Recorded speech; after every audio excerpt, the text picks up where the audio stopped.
यो विषय आफैमा गृहमन्त्रीसँग मात्रै होइन सरकारसँगैसँग पनि रिलेटेड छ। अहिले बिहान 9:30 बजे अहिले प्रतिपक्षहरूको बैठक बोलाइएको छ। प्रतिपक्षहरूको बैठक बस्छ र यो विषयलाई गम्भीर रूपले उठाइन्छ। यो सामान्य विषय छैन।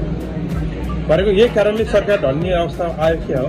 अब यो त म अहिले भन्न सक्दिनँ। अहिले प्रतिपक्षहरूको बैठकमा कसरी छलफल हुन्छ, कम्तीमा पनि राजीनामा दिनुपर्ने स्थिति चाहिँ गृहमन्त्रीको आउँछ। राजावादीहरूको आन्दोलनमा तपाईँहरूको साथ के भयो? हाम्रो कसरी साथ यो सोध्ने प्रश्नै मिलेन क्या। मैले अघि पोखरामा यस्तै प्रश्न चाहिँ गरेको र प्रधानमन्त्रीले भनेपछि चाहिँ मैले अर्कै उत्तर दिएको थिएँ। सायद तपाईँहरू थाहा पाइन्छ।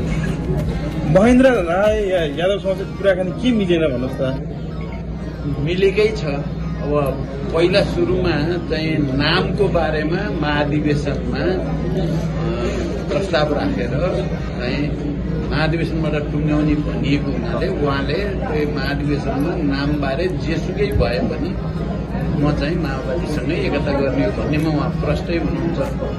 अहिले त्यो बारेमा कुरा नटुङ्गिँदासम्म आउनु मोरल्ली अप्ठ्यारो पर्यो उहाँले भन्नुभएको छ। हामीले चाहिँ बरु महाधिवेशनमा यो प्रस्ताव हामी लान्छौँ, तपाईँ आउनुहोस् भनेका छौँ, छलफल चलिरहेको। आफ्नो निर्वाचन क्षेत्र नै तपाईँलाई बुझाउनु भएको बाबुराम भट्टराईमाथि तपाईँले तुच्छ कमेन्ट गर्नुभएछ नि?